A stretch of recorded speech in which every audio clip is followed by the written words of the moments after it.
रात का वक्त था। घर वापस आते हुए आरीज ने गाड़ी रोक दी। बाहर हल्की बारिश हो रही थी। गाड़ी के अंदर खामोशी थी, मगर यह खामोशी अब बोझल नहीं थी, पुरस्कौन थी। मेरब सीट पर सिर टिकाए आरीज को देख रही थी।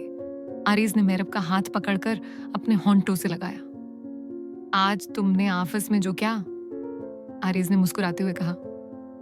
मुझे लगा कि मैं किसी शेरनी से शादी कर बैठा हूं। मेरब हंसी, शेरनी को शिकार करना भी आता है? आरीज ने मेरब का हाथ अपने दिल पर रख दिया।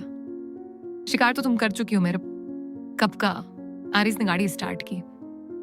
घर चलो, अभी सहाग रात का बाकी हिस्सा मुकम्मल करना है। मेरब शर्म से सर्क हो गई और बाहर देखने लगी, मगर शीशे में उसे अपनी आंखों में चमक नजर आई। वो डर खत्म हो गया था, क्योंकि उसे पता चल गया था कि इस वहशी शख्स के अंदर एक दिल है जो सिर्फ उसके लिए धड़कता है। कहानी खत्म नहीं हुई थी, ये तो बस इश्क की शुरुआत थी। कमरा घप अंधेरे में डूबा हुआ था। सिर्फ खिड़की से आने वाली चांद की रोशनी बेड पर बैठी हुई दुल्हन के वजूद को नुमाया कर रही थी। मेरब का दिल किसी जख्मी परिंदे की तरह फड़फड़ा रहा था। वो अपने भारी सरख लहंगे में समटी हुई घुटनों पर सर रखे बैठी थी। कमरे में महंगे कॉलोन की भारी महक थी, जो उसे एहसास दिला रही थी कि ये कमरा अब सिर्फ उसका नहीं, किसी और का भी है।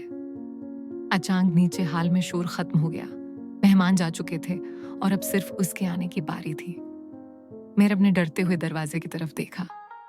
आरीज खां, वो शख्स जिसने मेरब की जिंदगी को एक दस्तखत के जरिए खरीद लिया था। लोग कहते थे आरीज खां के दिल में पत्थर है, वो मोहब्बत नहीं करता, वो सिर्फ हुकूमत करता है। ठक ठक ठक, सीढ़ियों पर भारी कदमों की आवाज आई और मेरब का सांस हलक में अटक गया। हर कदम के साथ आवाज करीब आती गई। मेरब ने अपनी आंखें जोर से बंद कर ली और बेडशीट को मिट्टी में जकड़ लिया। दरवाजे का हैंडल घूमा, कल्क हुआ, दरवाजा खुला और वो अंदर आया। आरीज कमरे में दाखिल हुआ और दरवाजा लॉक कर दिया। लॉक होने की कर्क आवाज ने मेरब के दिल को दहला दिया। आरीज ने अपनी शेरवानी के बटन खोलना शुरू किए। उसकी नजरें सीधी बेड पर बैठी मेरब पर जमी हुई थीं। उसकी आंखों में कोई नर्म जज्बा नहीं था, सिर्फ आग थी। एक ऐसी आग जो सब कुछ जलाकर राख कर देना चाहती थी। वो आहिस्ता आहिस्ता चलता हुआ बेड की तरफ बढ़ा। उसकी मौजूदगी कमरे की हवा को भारी कर रही थी। मेरब पीछे खसकने लगी, मगर पीछे बेड का हेडबोर्ड था। आराज बिल्कुल बेड के पास आकर रख गया। उसने अपना कोट उतारकर जमीन पर फेंक दिया। अब वो सिर्फ बलीक शर्ट में था, जिसके ऊपर के 2 बटन खोले थे और उसका मजबूत सीना साफ नजर आ रहा था। घूंघट, आरीज की आवाज किसी गहरे कनवे से आती हुई महसूस हुई। उठा उसे। मेरब के हाथ कांप रहे थे। वो हल नहीं सकी तो आरीज के माथे पर शकन आई। वो बेड पर झुका और मेरब के बिल्कुल करीब आ गया, इतना करीब कि मेरब को आरीज की गर्म सांसें अपने जिस्म पर महसूस होने लगे। आरीज ने एक झटके से मेरब का घूंघट उठा दिया। मेरब का चेहरा डर से सफेद था, मगर चांद की रोशनी में वो किसी हूर से कम नहीं लग रही थी। आरीज की नजरें मेरब के गुलाबी होंठों से होती हुई उसकी कांपती हुई गर्दन तक गईं। इसकी आंखों में भूख थी। हाँ, तुम्हें क्या लगा था मेरब? आरीज ने सरगोशी की। उसका चेहरा मेरब के चेहरे से सिर्फ अंश भर दूर था। कि तुम रोगी और मैं पिघल जाऊंगा। आरीज ने अपना सख्त हाथ मेरब की नरम जल्द पर रखा। उसने मेरब के बाजू को पकड़कर उसे अपनी तरफ खींच लिया। मेरब का नाजुक जिस्म आरीज के पत्थरीले सीने से टकराया और उसके मुंह से सिसकारी निकल गई। आरीज ने मेरब की कमर में हाथ डालकर उसे बेड के साथ बंद कर दिया। अब मेरब पूरी तरह उसके नीचे कैद थी। आरीज का वजन और ताकत मेरब को हिलने नहीं दे रही थी। छोड़े मुझे, मेरब ने रोते हुए कहा। क्यों? आरीज ने अपना चेहरा मेरब की गर्दन में छुपा लिया। इसकी गर्म नाक मेरब की गर्दन की रगों को छू रही थी।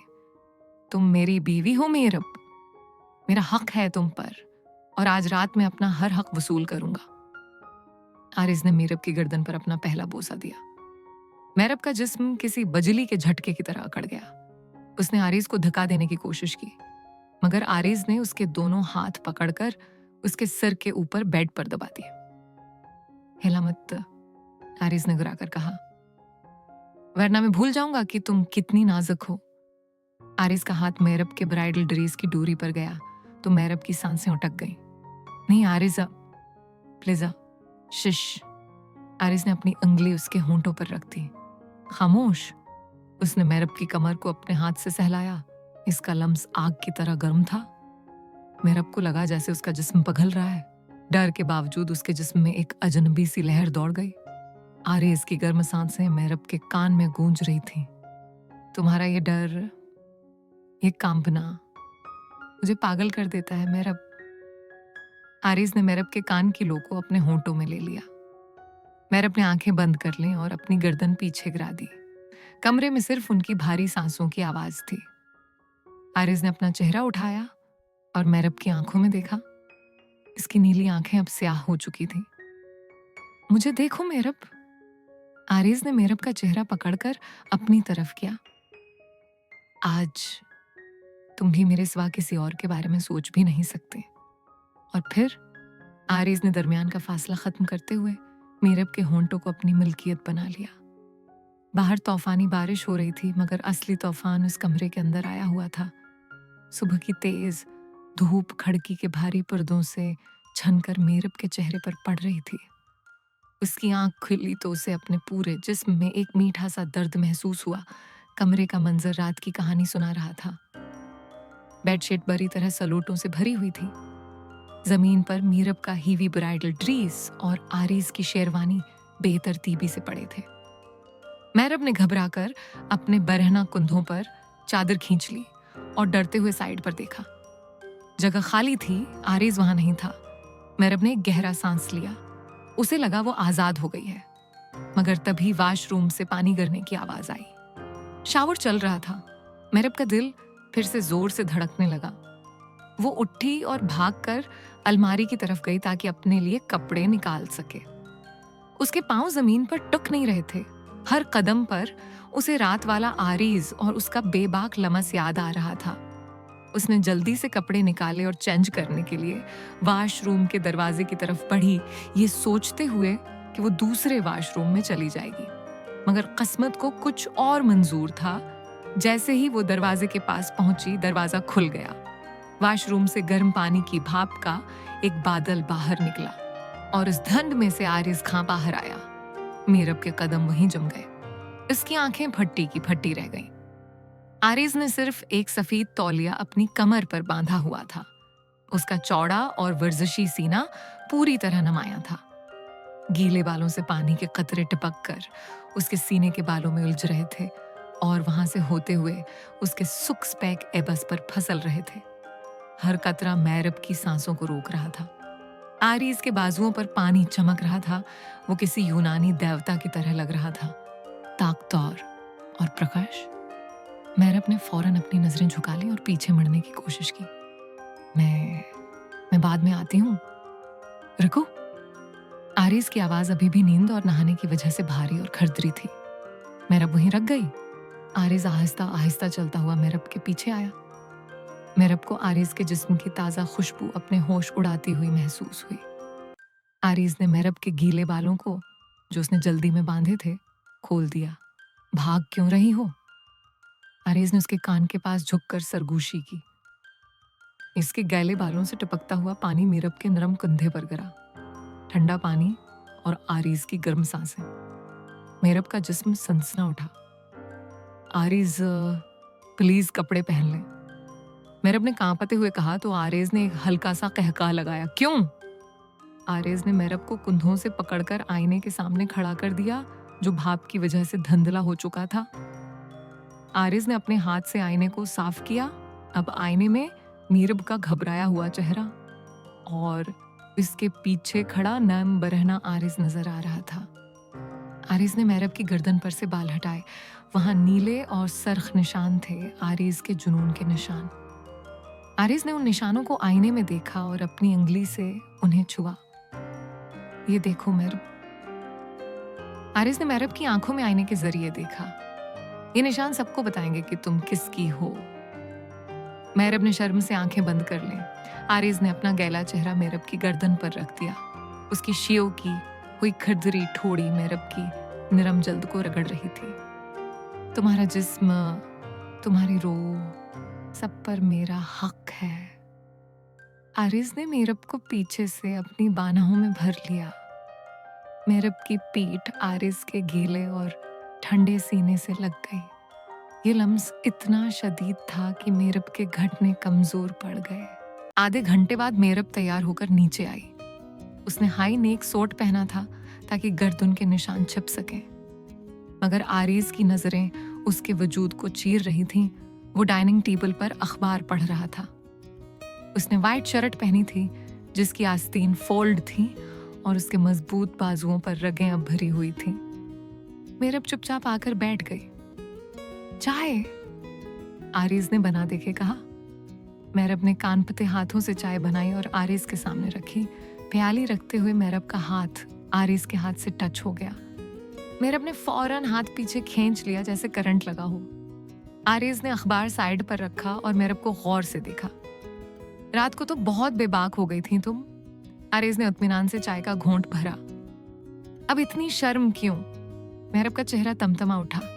आरिज, कोई सुन लेगा, सुनने दो। आरिज ने मेहरब का हाथ पकड़कर अपनी तरफ खींच लिया। मैं चाहता हूं पूरी दुनिया सुने। तभी आरिज का फोन बजा। स्क्रीन पर अलीशबा कालंग था। मेहरब ने नाम पढ़ा तो उसका दिल धक से रह गया। अलीशबा, आरिज की पुरानी दोस्त और शायद मोहब्बत भी।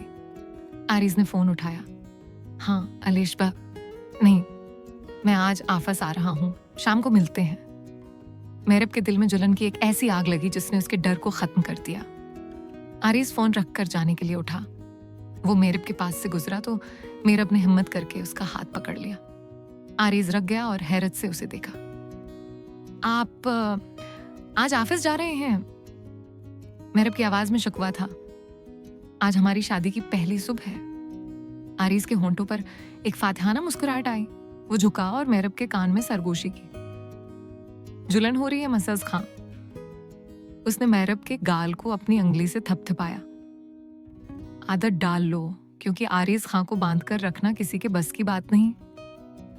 आरिज चला गया और मेहरब वहां खड़ी रह गई। उसे एहसास हुआ कि रात की वहशत तो बस शुरुआत थी, असल जंग तो अब शुरू हुई थी।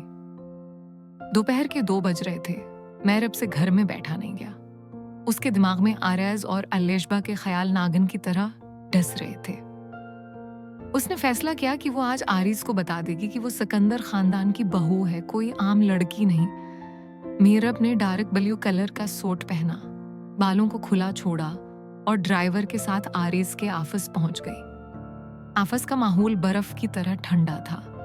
रिसेप्शनिस्ट ने उसे रोकने की कोशिश की, मगर मेहरब की आंखों में ऐसी तेजी थी कि वो पीछे हट गई।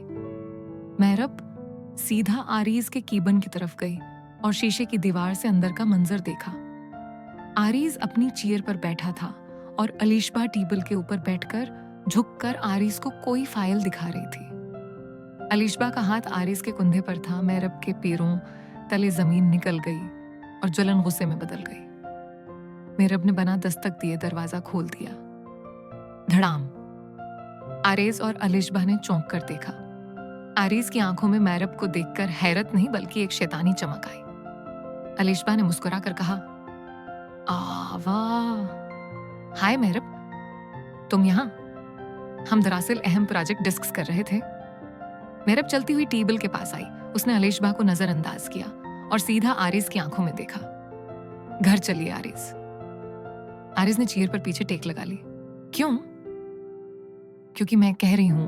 मेहरब की आवाज में पहली बार आरिज जैसा रौब था। अलीशबा ने बीच में बोलने की कोशिश की। मेहरब, तुम आरिज को आर्डर नहीं दे सकती। Shut up. मेहरब ने अलीशबा पर चलाया। ये मेरे शौहर का ऑफिस है और ये मेरा शौहर है। हमारे बीच में बोलने का हक तुम्हें किसने दिया? आरिज के होंठों पर मुस्कुराहट आई। यही तो वो देखना चाहता था। उसने इशारे से अलीशबा को जाने का कहा। अलीशबा पैर पटकती हुई बाहर चली गई। अब कीबन में सिर्फ आरिज, मेहरब और इनके दरमियान सलगती हुई खामोशी थी। जैसे ही दरवाजा बंद हुआ, आरिज अपनी जगह से उठा। मेरब ने पीछे हटने की कोशिश की, मगर आरीज ने टीबल फैलाकर एक ही झटके में मेरब को पकड़ लिया। उसने मेरब को शीशे की दीवार के साथ बंद कर दिया। बाहर पूरा ऑफिस स्टाफ काम कर रहा था। पर्दे खुले थे, मगर आरीज को परवाह नहीं थी। तुम्हें डर नहीं लगता मेरब? आरीज ने मेरब के चेहरे के पास आकर घराया, मेरे ऑफिस में आकर तमाशा बनाते हुए। मुझे किसी का डर नहीं है, मेरब ने कांपते हुए जवाब दिया, हालांकि इसका दिल जोर से धड़क रहा था, सिवाय उस बात के कि कोई और औरत आपके करीब आए। आरिज हंसा। जलन? इतनी जुलन मेरब? आरिज ने अपना हाथ शीशे पर रख दिया, मेरब के सिर के बिल्कुल साथ। तुम्हें क्या लगा? अलेशबा मेरे करीब थी? आरिज ने अपना दूसरा हाथ मेरब की कमर पर रख दिया और उसे अपनी तरफ खींच लिया। मेरे करीब सिर्फ वो आ सकता है जिसे मैं इजाजत दूं। आरिज ने मेरब की ठोड़ी पकड़कर उसका मुंह खोला। और मैंने इजाजत सिर्फ तुम्हें दी है। उससे पहले कि मेरब कुछ बोलती, आरिज ने उसके होंठों को कैद कर लिया। ये बोसा नर्म नहीं था, ये वहशी था। उसमें गुस्सा था, जलन थी और शिद्दत थी। मेरब ने आरिज के कोट को मिट्टी में जकड़ लिया। आरिज का हाथ मेरब की कमीज के नीचे उसकी नर्म जल्द पर रेंगने लगा। मेरब की सांसें आरिज के मुंह में घटने लगे। आरिज ने मेरब को उठाकर टेबल पर बैठा दिया। सारा सामान जमीन पर गिर गया। खान! मगर किसी को होश नहीं था। आरिज मेरब की टांगों के दरमियान आ गया। बोलो, आरिज ने सांस लेते हुए पूछा। उसका माथा मेरब के माथे पर था। किसका है ये जिस्म? आपका। मेरब ने सिसकारी ली। किसकी हैं ये सांसें? सिर्फ आरिज खां की।